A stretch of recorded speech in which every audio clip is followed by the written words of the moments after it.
Hi guys and welcome to the Study IQ. आज हमारा topic रहेगा सिटिंग अरेंजमेंट का सेट वन, यानी कि एक क्वेश्चन मैं आपको कराऊंगा और ये उस टाइप का क्वेश्चन है जो बच्चों को काफी हार्ड लगता है। ठीक है, मैं थोड़ा सा आपको आइडिया दे देता हूं जिसमें कुछ जो टेबल के इर्द गिर्द बैठे हैं वो कुछ लोग तो फेस बाहर करके बैठे हैं और कुछ लोग जो है फेस अंदर करके बैठे हैं। उस टाइप का क्वेश्चन मैं आज कराऊंगा आपको। मैं जस्ट आपको सेट कराऊंगा कि सेट को सॉल्व कैसे करेंगे। एक चीज मैं क्लियर कर देता हूं कि सिटिंग अरेंजमेंट का कोई भी शॉर्टकट नहीं बन सकता है, कि मैं कोई छू मंतर आपको नहीं बता सकता हूं कि झट से आपने उंगली घुमाई और आंसर आ गया। You have to apply your mind, you have to do a lot of practice. Practice बहुत ज्यादा करनी पड़ेगी आपको। सेम टाइप के क्वेश्चन करीब करीब 10 से 20 सेट आपको निपटाने पड़ेंगे, तब कहीं जाके कॉन्फिडेंस आएगा, हाँ भी I can do a sitting arrangement questions. ठीक है, तो एक बार इस जो है स्टार्ट करते हैं। Okay, so this and this and this A to H, there are 8 persons sitting around a circular table. 4 of them are facing towards the center and 4 of them are facing away from the center. Now this is a hard question. अब 4 of them वो कौन कौन से हैं वो भी आपको निकालना है। कौन कौन क्या क्या मैगजीन पसंद करता है वो भी आपको निकालना है। कौन किसके नेबर है वो भी आपको निकालना है। कौन किसका पड़ोसी है, कौन किसके सामने बैठा है। You need to find everything.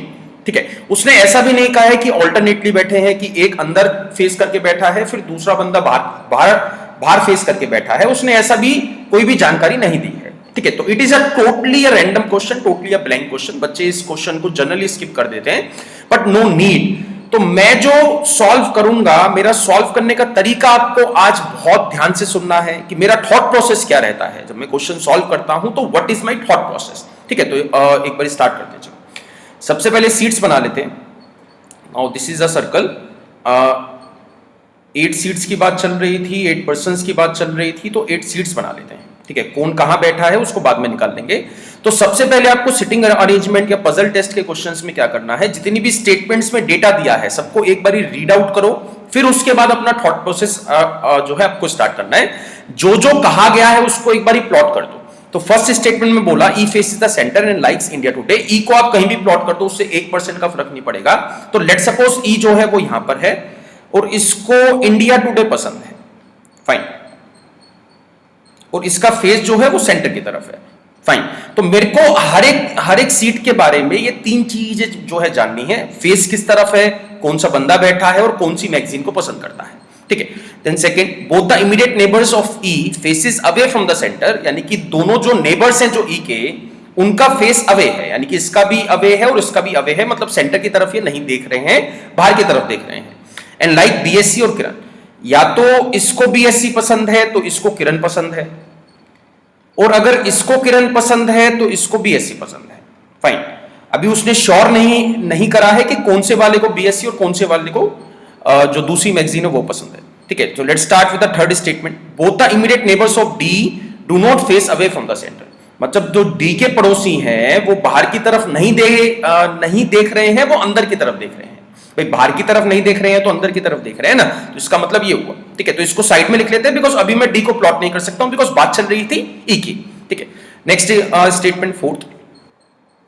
Okay, तो फोर्थ स्टेटमेंट में उसने कहा है कि E sits third to the right of F who likes Chronicle and faces away from the centre, यानी कि जो ई है वो एफ के राइट में थर्ड पर्सन है, और एफ के बारे में उसने क्या क्या बताया है कि एफ को क्रॉनिकल मैगजीन पसंद है और वो फेस अवे करके बैठा है, यानी कि बाहर की तरफ करके बैठा है। तो यहां पे एक चीज क्लियर है, अगर ई जो है एफ के राइट में थर्ड पर्सन है तो दोनों के बीच में 2 बंदों का गैप मिलेगा, नहीं मिलेगा?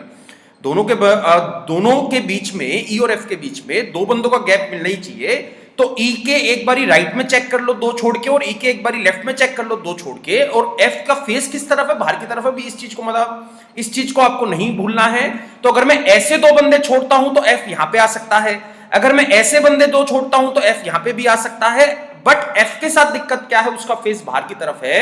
तो अगर मैं एफ को यहां पे बैठाता हूं तो उसके लेफ्ट में थर्ड पर्सन ई बन जाएगा, विच इज नॉट पॉसिबल। तो एफ जो है वो यहां पे नहीं आ सकता, तो एफ जो है यहीं पर ही आएगा। एफ के राइट में थर्ड पर्सन कौन आ गया, ई, और एफ को मैगजीन कौन सी जो है पसंद है, क्रॉनिकल। तो क्रॉनिकल मैगजीन आ जाएगी यहां पे। ठीक है, इसके बाद देखते हैं C sits third to the left of F, यानी कि एफ मेरे को मिल चुका है तो मैं सी भी निकाल सकता हूं। तो सी जो है एफ के उल्टे हाथ की तरफ थर्ड पर्सन है, तो 1 2 3, भाई सी यहां पे आ जाएगा। सी का मेरे को अभी तक फेस नहीं पता है कि वो बाहर की तरफ करके बैठा है या अंदर की तरफ करके बैठा है। ठीक है, नेक्स्ट देखते हैं। सिक्स्थ है the one who likes BSc sits opposite to F. भाई ये वाला डाउट अब क्लियर हुआ है, एफ के सामने कौन बैठा है? बीएससी वाला बैठा है, तो किरण यहां पे नहीं आ सकता, तो किरण यहां पे नहीं आया, तो किरण यहां पे आ गया, मतलब बीएससी यहां पर है और किरण जो है यहां पर है। ठीक है, next point, the one who likes Darpan is not immediate neighbour of F, यानी कि एफ का जो पड़ोसी है वो दर्पण नहीं है, मतलब दर्पण जो है मैगजीन का नाम है, दर्पण मैगजीन पसंद करने वाला एफ का पड़ोसी नहीं है। ठीक है, and faces away from the centre, जो दर्पण मैगजीन पसंद करता है उसका फेस बाहर की तरफ है। ठीक है, next point, eighth, A sits second to the left of C and does not like Times और current affairs, this is also the important statement. A जो है वो सी के उल्टे हाथ की तरफ बैठा है। फाइन, एक चीज क्लियर है, ए जो है वो सी के उल्टे हाथ की तरफ दूसरे नंबर का बैठा है, बट मेरे को सी तो पता था कहां पर है, बट सी का फेस नहीं पता था कहां पर है। भाई फेस से जो है पता लगेगा ना कि उसका लेफ्ट हैंड कौन सा है और उसका राइट हैंड कौन सा है। तो यहां पे मेरे को दोनों केसेस मान के चलना जो है भाई चलना पड़ेगा क्वेश्चन में। अगर मैं सी का फेस अंदर की तरफ करता हूं, ठीक है, अगर मैं सी का फेस अंदर की तरफ करता हूं तो उसका लेफ्ट हैंड कौन सा बन जाएगा? भाई ये वाला। अगर मैं सी का फेस अंदर की तरफ करता हूं तो उसका लेफ्ट हैंड कौन सा बन गया? एक ये है और दूसरा बंदा कौन आ गया? ए पहुंच जाएगा यहां पे। बट अगर मैं सी का फेस बाहर की तरफ करता हूं तो उसके लेफ्ट हैंड में दूसरा नंबर का कौन आ जाएगा? ई, विच इज नॉट पॉसिबल। तो सी का फेस अंदर की तरफ है और ए जो है यहां पर है, इस प्लेस पे टाइम्स भी नहीं आ सकता है और इस प्लेस पे करंट अफेयर्स भी नहीं आ सकता है। ठीक है, next point, the one who like times sits between H and F, यानी कि एच और एफ के बीच में एक ही बंदा बैठा है, डेट इज टाइम्स वाला, मतलब जिसको टाइम्स पसंद है वो एच और एफ के बीच में बैठा है। ठीक है, टेंथ है B faces away from the centre. ठीक है, बी ने जो है फेस अवे कर रखा है, बी ने जो है सेंटर से अवे फेस कर रखा है, बाहर की तरफ कर रखा है और इसको दर्पण पसंद नहीं है। ठीक है, तो इतनी इंफॉर्मेशन मेरे को दी थी, मैंने सारी स्टेटमेंट्स प्लॉट कर दी हैं इन चार स्टेटमेंट्स को छोड़ के, कि दर्पण वाला जो है बाहर की तरफ फेस करके बैठा है, जो डी है उसके दोनों पड़ोसी अंदर की तरफ फेस करके बैठे हैं, जो बी है वो बाहर की तरफ फेस करके बैठा है और उसको दर्पण पसंद नहीं है, और एक और पॉइंट था एच और एफ के बीच में टाइम्स वाला बंदा है। फाइन, तो सबसे पहले कौन सी स्टेटमेंट उठाऊंगा कि मेरे को कोई पक्का सा हिंट मिले। फाइन, ये चार अरे स्टेटमेंट से बाकी सब तो प्लॉट कर दिए, मतलब these four are the important, दर्पण वाली, डी वाली, बी वाली और एच और एफ वाली। तो इन चार में से कोई ना कोई एक आपको उठा के इस सर्कल में प्लॉट करना है, किसी ना किसी बंदे को बिठाना पड़ेगा, कहीं ना कहीं से क्वेश्चन को स्टार्ट करना पड़ेगा, बट कभी भी रैंडमली क्वेश्चन स्टार्ट मत करना।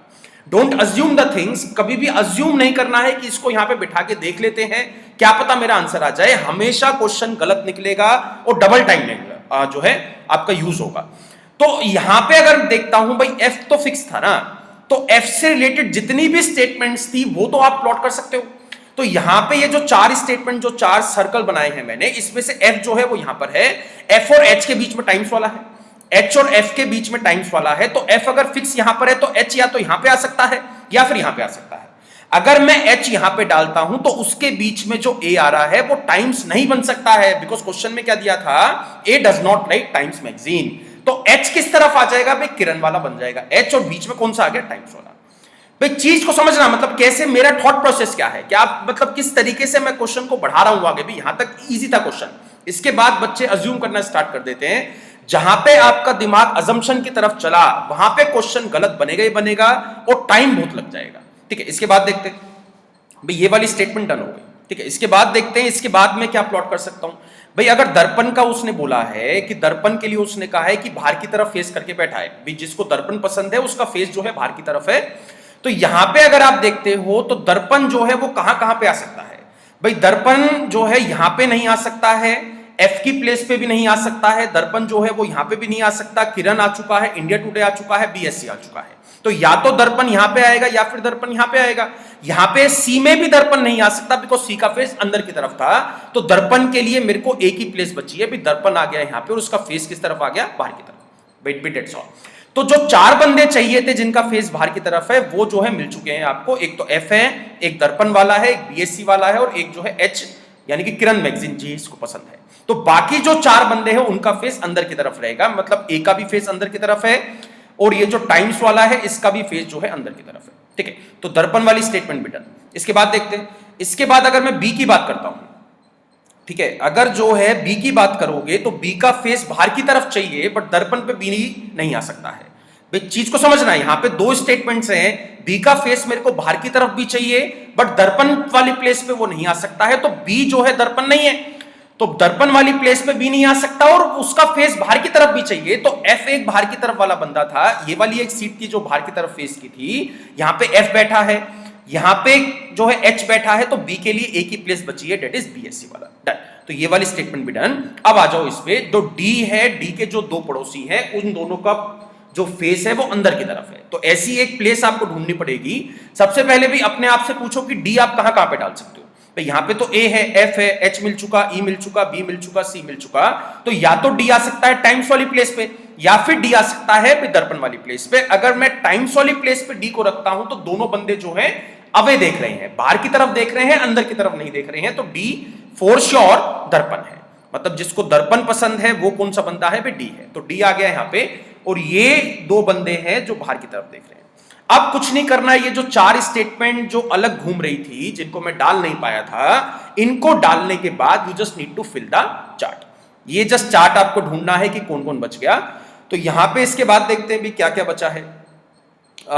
ए मिल चुका है, बी मिल चुका है, A B C D E F, एक बचा है जी, तो जी के लिए एक ही प्लेस बची है, डेट इज टाइम्स, तो जी आ गया।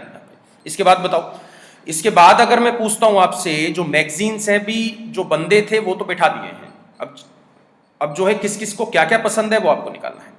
तो टाइम्स तो मिल चुका है, ठीक है, टाइम्स मिल चुका है, दर्पण मिल चुका है, ठीक है, इंडिया टुडे जो है मिल चुका है, दर्पण भी मिल चुका है, बीएससी भी मिल चुका है, big Kiran is done, Chronicle is done, एक तो बचा है रोजगार, टाइम्स भी डन, और एक बचा है करंट अफेयर्स। तो करंट अफेयर्स और रोजगार के लिए ए और सी की दो ही प्लेसेस हैं।